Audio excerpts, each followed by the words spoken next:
Hər vaxtınız xeyir. Bu gün mən sizə Azərbaycan Şifahi Xalq Ədəbiyyatının izahını verəcəm. Ümumiyyətlə bildiyimiz kimi ədəbiyyatın iki qolu var: yazılı ədəbiyyat və Şifahi Xalq Ədəbiyyatı. Şifahi Xalq Ədəbiyyatını yazılı ədəbiyyatdan fərqləndirən əsas xüsusiyyəti ondan ibarətdir ki, Şifahi Xalq Ədəbiyyatı çox variantlı olur. Amma yazılı ədəbiyyat isə tək variantlı olurdu. Yəni bu nə deməkdir? Şifahi Xalq Ədəbiyyatı ağızdan ağıza, dildən dilə keçdiyi üçün deməli müxtəlif variantları olubdu. Yəni yazıya köçürülməyib. Amma yazılı ədəbiyyat yazıya köçürülüb deyə tək variantlı. Şifahi Xalq Ədəbiyyatı müəllifi yoxdur. Müəllifinin kim olduğu bizə məlum deyil, amma yazılı ədəbiyyatın isə müəllifi var. Daha sonra Şifahi Xalq Ədəbiyyatı istər yazılı ədəbiyyatı birləşdirən ortaq cəhəti həyata əks etdirmə baxımından hər ikisi lirik, epik və dramatik olmaqla 3 ədəbi növdən ibarət olmuşdu. Xalqımızın zəngin şifahi ədəbiyyatı vardır. Söz sənətimizin ilk örnəkləri qədim dövrlərdən yaranmış, baxın, şifahi xalq ədəbiyyatı dildən dilə, ağızdan ağıza keçərək yaşanmış və zənginləşmişdir. Şifahi xalq ədəbiyyatının digər adı folklordur. Bunu yadda saxlamalıyıq.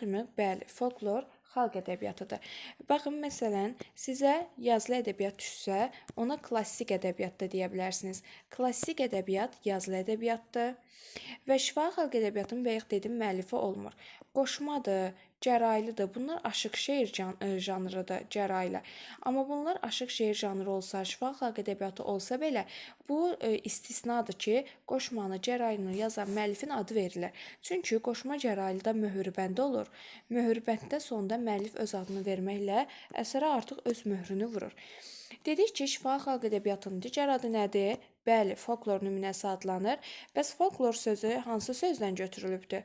Folk xalq deməkdir, lore isə bilik, hikmət, xalq müdrikliyi anlamındadır.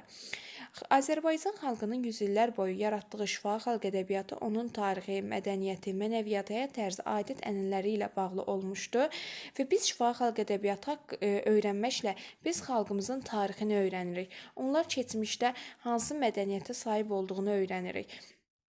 Demək, bu bizim üçün əsas qaynaqlardan biri olmuşdu. Və folklor nümunəsi xalqın zəkasının qüdrətini, bədii təfəkkürün gücünü əks etdirmişdi. Çünki şifahi xalq ədəbiyyatını xalq özü yaratmışdı. Burada xalqın zəkası əsas rol oynamışdı.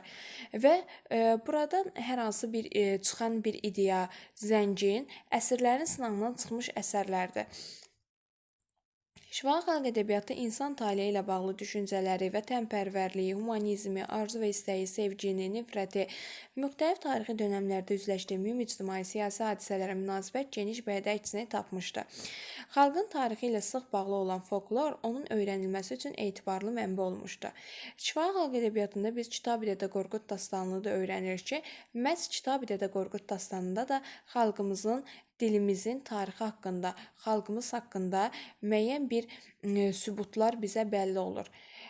Dastanda obrazların konkret tarixi şəxsiyyətlərlə bağlılığı haqqında fikirlər də vardır. Yəni, Kitabi-Dədə Qorqudda deyilir ki, burada hətta şəxsiyyətlər var ki, onlar tarixdə də real yaşamış şəxsiyyətlər olmuşdu. Əsərdə hətta biz Kitabi-Dədə Qorqud, Oğuzların tarixinin, coğrafiyasının izləri görünməkdədir. Və Azərbaycan folkloru ümumi türk folklorunun tərkib hissəsi kimi öyrənilibdir və beləliklə miflər, dastanlar və s. türk xalqlarının vahid bir kökə bağlılığını göstərən ortaq dəyərlər sayılmışdır. Həyata əks etdirmə üsulu yazılı ədəbiyyatda olduğu kimidir. 3 növü var: lirik, epik, dramatik. Yəni, indi mən sizə yazılı ədəbiyyatın lirik, epik, dramatiki ilə şifahi xalq ədəbiyyatının lirik, epik, dramatikini müqayisəli şəkildə öyrədim. Deyirik ki, yazılı ədəbiyyatın lirik növü və şifahi xalq ədəbiyyatı. İlk olaraq bunların hər ikisində başlayaq lirik növlə. Deməli, yazılı ədəbiyyatın lirik növünə daxil olan janrların adlarını sadalayanda hansı janrlar deyirik? 1. Qəzəl, 2. Qəsidə, 3. Qitə, 4. Məsnəvi, beytlər bitdi. İndi bəndlərə keçirik. 5. Tuyuq, 6. Rübai, 7. Mürəbbi, 8 müxəmməs, 9 təxmiz, 10 müsəddəs. Bu yazılı ədəbiyyatı idi. Amma deməli, lirik növün şifahi xalq ədəbiyyatının lirik növünə daxil olan janrlar biraz fərqlənir. Hansılar olacaq? 1. Nəğmələr, 2. bayatı, 3. mahnı. Görürsünüz, şifahi xalq ədəbiyyatının daha az nümunələr olacaq. Biz deyirik ki, klassik ədəbiyyat adlanan, yazılı ədəbiyyatın digər adı klassikdir. Amma şifahi xalq ədəbiyyatının digər adı folklor adlanacaqdır. Və burada nəyi diqqətə çatdırmaq istəyirəm sizdə? Qəzəl, qəsidə, qitə, məsnəvi, bunlar beyt şəklində yazılan əsərlər olacaq.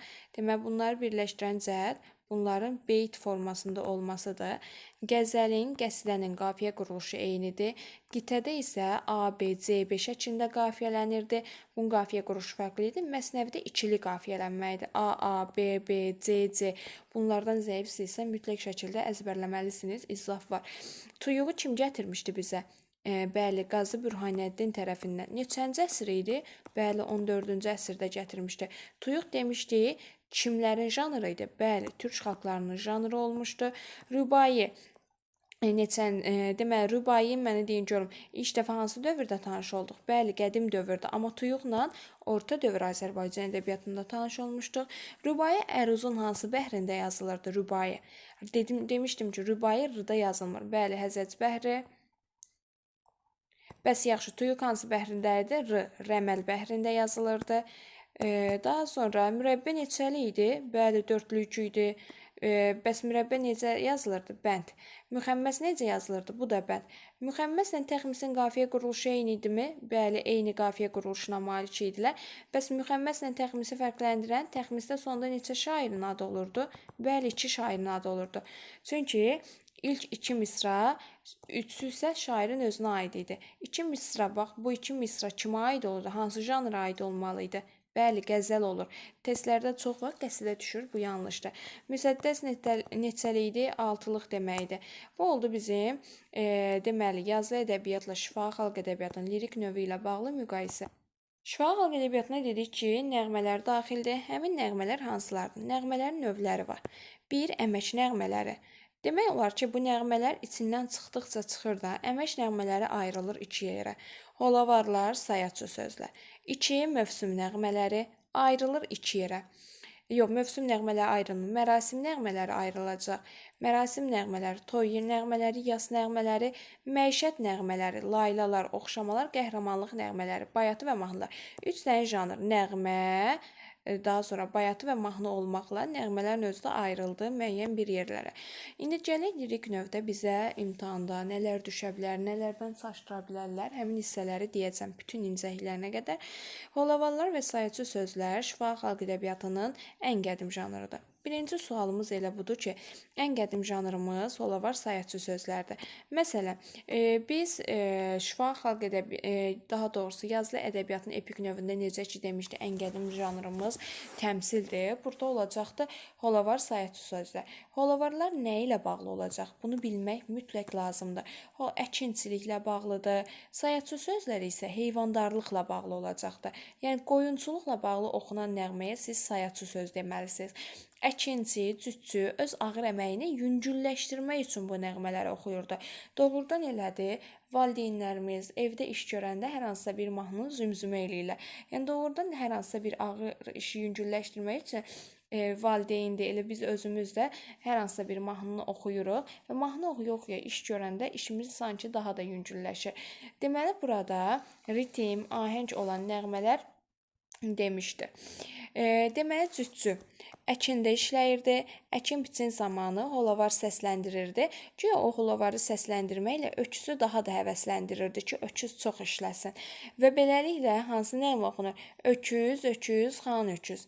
Dırnaqları qan öküz. Sən kotana gücə ilə, mən də deyim can öküz. Öküzün adı çəkildi. Mən bildim ki, bu nədir? Holavar. Baxaq bu neçə icadır? 1, 2, 3, 4, 5, 6, 7. 7 dənə hecada yazılıb deyə.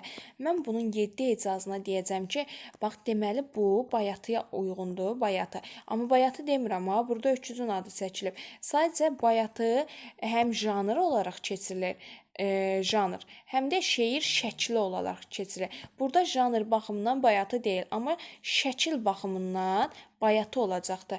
Biz bunu klassik ədəbiyyatda da demişdik ki, Məsnəvidə də var bu. Məsnəvi həm janrı idi, həm də şeir şəkli idi. Məsələn, poema məsnəvi şəklində yazılırdı. Sayacı sözlər qoyunçuluqla bağlı oxunan nəğmələrdir. Sayıcı sözlərdə kəndli həyatında qoyunçuluğun böyük əhəmiyyətini göstərirdi. Bax, imtahanda düşür. Çoban ailəsinin rifahını təmin edən qoyuna müraciət edir. Çoban ailəsinin rifahı üçün oxuduğu nəğmə bəli, sayacı sözü idi. Xeyir, bərəkət gətirməsi üçün. Baxırıq, nənəm anazlı qoyun, qırqovul gözlü qoyun, pendiri kəsmə-kəsə, qatığı üzlü qoyun. Nənəm anazlı qoyun, yunu bir qarış qoyun. Çoban səndən küsübdür, südü ver barış qoyun. Bu forması da düşə bilər. Yəni qoyunun adı düşübdür. Əgər bu tapmaca nümunəsi deyilsə, deməli nə olacaq? Sayacı söz olacaq. Bəli, əlasız. Mövsüm nəğmələri nə olacaqdır? Mövsüm nəğmələri ilin müxtəlif fəsillərində oxunan nəğmələrə deyilir. Həm bu yaz, yay, payız, qış haqqında təsəvvürləri əks etdirir. Məsələn, günəşi çağırmaq məqsədi ilə gün çıx nəğməsi oxunur ki, biz buna mövsüm nəğməsi deyirik. Və yaxud da qodu-qodu. İmtahanda ən çox bundan düşürük. Bu qodu-qodu nəğməsi niyə oxunur? Yağan yağışın kəsməsi üçün oxunur. İmtahanda necə düşür? Yağmayan yağışın daha da yağması üçün oxunur. Xeyr, qodu-qodu kəsmək üçün oxunurdu. Deyir, ey yağış kəs. Deməli, mərasimdə ifa edilmiş. İl quraqlıq keçəndə isə yağış çağırma mərasimi qururlardı. Deməli, yağışı çağırmaq üçün yağış çağırma mərasimi də ayrıca qururlarmış. Yazın gəlişi el bayramına çevrilmiş, el şənliklərində Novruzla bağlı nəğmələr də ifa edilmiş. Deməli, Novruzla bağlı oxunan nəğmələr də mövsüm nəğmələri adlanacaq. Daha sonra mərasim nəğmələri.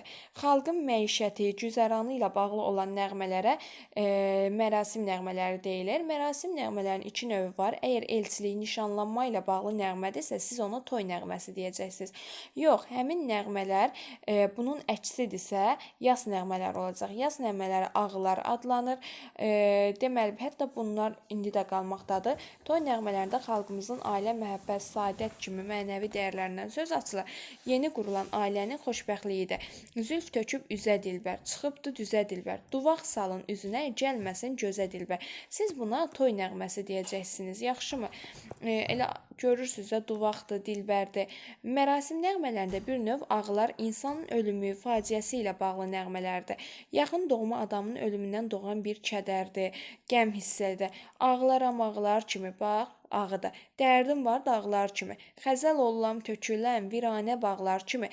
Deməli, burada da ağı nümunəsi olacaqdır. Deməli, bu da 7 hecadır, bu da 7 hecadır, bu da. Bunlar bayatı deyil, bayatı şəklindədir. Məişət nəğmələrinin laylalar və oxşamalar olmaqla 2 növü var. Layla və oxşama. Layla və oxşamalarda ana körpənin məhəbbəti, övladının gələcəyi ilə bağlı ümid arzularını əks etdirir. Testlərdə bu düşə bilər. Övladı ilə bağlı gələcəyi əks etdirir laylalar. Laylay dedim, yatasan, şirin yuxu tapasan, və gələcəklə bağlı. Şirin yuxu içində qızıl gülə batasan, bu gələcəklə bağlı arzudur. Oxşamaları isə uşaq durandan sonra onu əzizləmək üçün oxunur. Bunun digər adı da nazlamalar adlanır. Əzizləyib oynatmaq üçün oxunurdu. Oxşamalar ikilik və dördlük. Yadınızda qalsın ki, oxşama ikilikdə ola bilər, dördlükdə ola bilər, amma laylalar isə yalnız dördlük, oxşamalar 2 və 4 misradan ibarət ola bilər. Bunu mütləq yadda saxlamaq lazımdır. Qəhrəmanlıq nəğmələri xalqın igid oğulları düşmənlə döyüşəndə qəhrəmanlıq nəğməsi oxunur. Biz bunu Kitabi-Rədə Qorqudda, Koroğlu dastanlarında görə bilərik ki, demək qəhrəmanlıq nəğmələrində sərkərdə xalq qəhrəmanı bu nəğmələr vasitəsilə öz silahdaşlarını tərifləyir. Onların bahadırlığına, düşmənlə döyüşdə əzm, mətanət, igidlik nümayiş etdirməyə səsləməsi vardı. Bayatılara keçək. Bayatılar kövrək, həzin duyğular, səmimiyyəti, məhəbbət, insanın könül dünyasını əks etdirən lirik folklor nümunəsidir. Bayatı həcmcə kiçik olur. Əsas qeydlər göstərim sizə kiçik olması. Poetik nümunələri vətənin müqəddəsliyi, insana məhəbbət, vüsal ayrılıq həsrəti vardır. Deməli, bayatılar mövzu məzmun baxımından bölünür. Vətənə sevgi, məhəbbət, bir də mərdliklə bağlı. Bayatı 4 misradan ibarət olur. Hər misrada 7 hecə olur. Birinci, ikinci, dördüncü misralar həm qafiyə, üçüncü misra sərbəst olur. Yəni 4 dənə misra olursa, A, B, A-ya kimi olacaq. Biz bunu yazılı ədəbiyyatda rübaiyə bənzədirik və tuyuğa bənzədirik. Çünki rübai və tuyuq da bir bənddən ibarət olurdu və qafiyə quruluşu eyni belə olurdu. Bəzən rübai tuyuqda qafiyə quruluşu hamısı A variantı olanda olurdu. Deməli, rübai əruz vəznində yazılır, tuyuq da əruz vəznində yazılır, bayatı isə heca vəznində yazılırdı və rübai əruzun həzəc bəhrində, tuyuq isə əruzun rəməl bəhrində yazılırdı. Deməli, burada birinci, ikinci misralar, sonraki iki misralar söyləncə fikir üçün zəmin olur. Bu sözləri yadda saxlayın. Deməli, uşaqlar, bayatıda birinci misra ilə ikinci misra əsasdır ki, biz bu misraları biləndən sonra sonraki fikirlər üçün zəmin rolunu oynayacaqdır. Bayatılar formaca sabit olur. Bunu yadda saxlayın ki, bayatılar formaca sabit olur, dəyişməz olur. Biz bayatı nümunəsini necə seçirik? Bayatıların özünə məxsus başlanğığı olur ki, necə başlayır? Eləmi sözü ilə, daha sonra bayatı aşiq, mən aşiq, eləmi, daha sonra əzizim sözü ilə başlasa bilin ki, bu bayatı ola bilər. Deməli, bayatı həm forma, həm janr kimi. Bayaq dedimi, holavar da, holavar nümunəsidir, sayatçı sözdür. Bayatı formasında yazıla bilər. O zaman bayatı şəkil olur. Amma janr olaraq eləmi, aşiq, əzizim formasına. Əzizim vətən yaxşı, geyməyə çatan yaxşı, gəzməyə qürbət ölkə, ölməyə vətən yaxşı. 7 hecadan ibarətdir. Qafiyəsi yaxşı, yaxşı, b, a. Yaxşı sözlərinə burada siz nə deyəcəksiniz? Burada siz buna baxın da, qafiyə budur. Yaxşı sözü rədifdir. Lirik növün mahnı janrında nəğmədən özünə məxsus musiqi havası olması ilə fərqlənir. Deməli, mahnı nəğmələrdə bir musiqi havası olmur. Zümzümə ilə, amma mahnının özünə məxsus nəyi olmalıdır? Musiqi havası olur. O nisbətən sonraki dövrlərdə yaranıb. Qaragilə mahnısı apardı sellər, saranı İrəvanda xalq almadı. Xalqın ruhu, sevinci, kədəri, ən zərif duyğuları, təbiətə, məhəbbətə öz əksini tapır. Gəlin indi sual-cavab eləyim sizi lirik növlə bağlı. Bilirəm ki, bir neçə yerdə çaşacaqsınız. Mənə deyin görüm. O hansı nəğmədir ki, bax, o hansı nəğmədir ki, xalqın, bax, xalqın məişəti və güzəranı ilə bağlı oxunur. Hansı nəğmədir xalqın məişəti və güzəranı ilə bağlı oxunur? Ayıb olsun sizə. Yəni, bu boyda dərs keçirəm və yanlış cavab verirsiniz. Həqiqətən eşidirəm ki, çoxunuz səhv dedi. Amma oradan bilirik, məişət nəğməsi. Xeyr, uşaqlar, bu məişət nəğməsi deyil. O hansı nəğmədir? Mərasim. Yəni, düzdür, düz deyənlərə əhsən. Mərasim nəğməsi olacaq. O, niyə? Eşidirəm o niyəni. Baxın, uşaqlar, xalqın məişəti, güzəranı ilə bağlı oxunan nəğmə mərasimdir.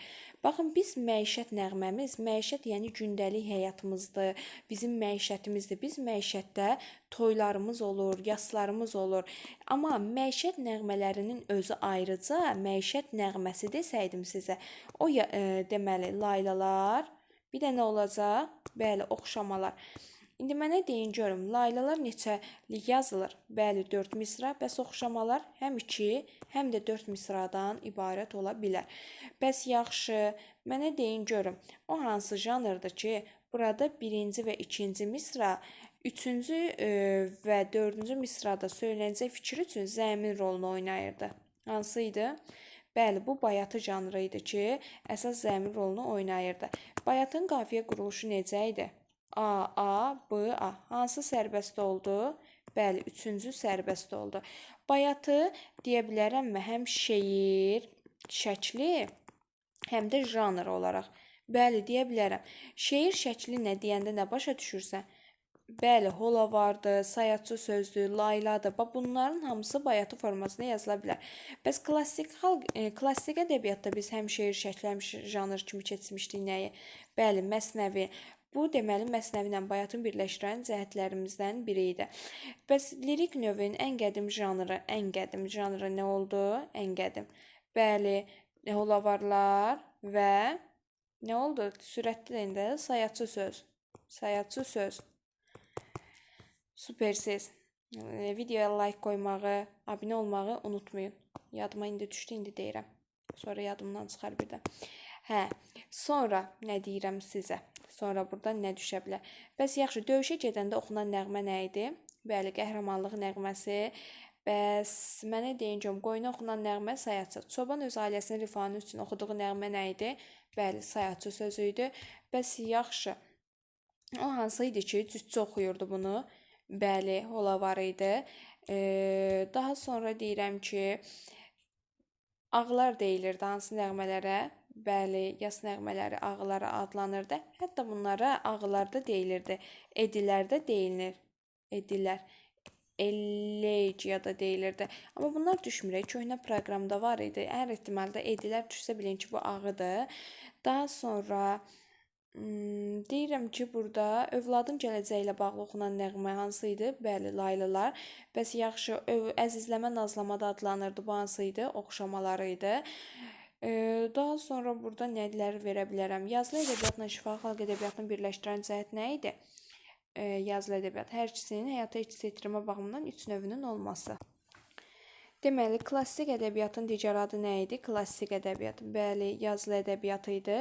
Bəs şifahi xalq ədəbiyyatının digər adı nə idi? Bəli, folklor nümunəsi idi.